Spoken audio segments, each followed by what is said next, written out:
Sebuah rekaman ramai beredar di media sosial Telegram pada Senin 14 November 2022. Dalam rekaman tersebut menunjukkan sejumlah kendaraan militer yang diduga milik Angkatan Bersenjata Ukraina rusak dan terlantar di lapangan terbang Chernobyevsky. Diketahui kendaraan-kendaraan militer Ukraina tersebut hancur setelah kalah dalam medan perang dihancurkan pasukan Rusia. Meski di antaranya ada yang masih terlihat tidak terlalu hancur, namun tetap saja kendaraan militer tersebut tak dapat dioperasikan kembali dampak dari tembakan epik pasukan Rusia. Insiden ini lagi-lagi menambah daftar panjang kerugian yang diperoleh pasukan Zelensky.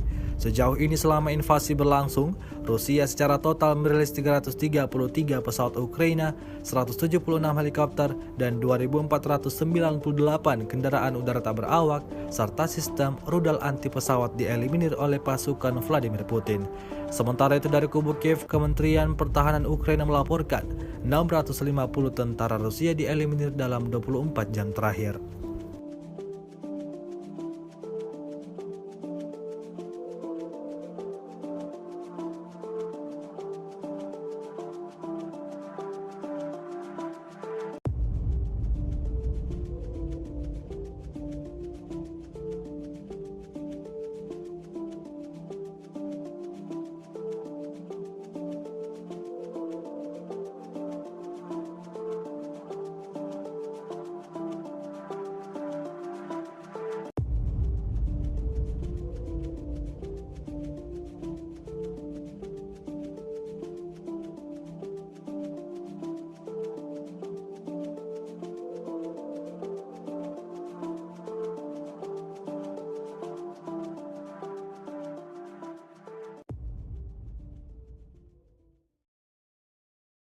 Terima kasih sudah nonton.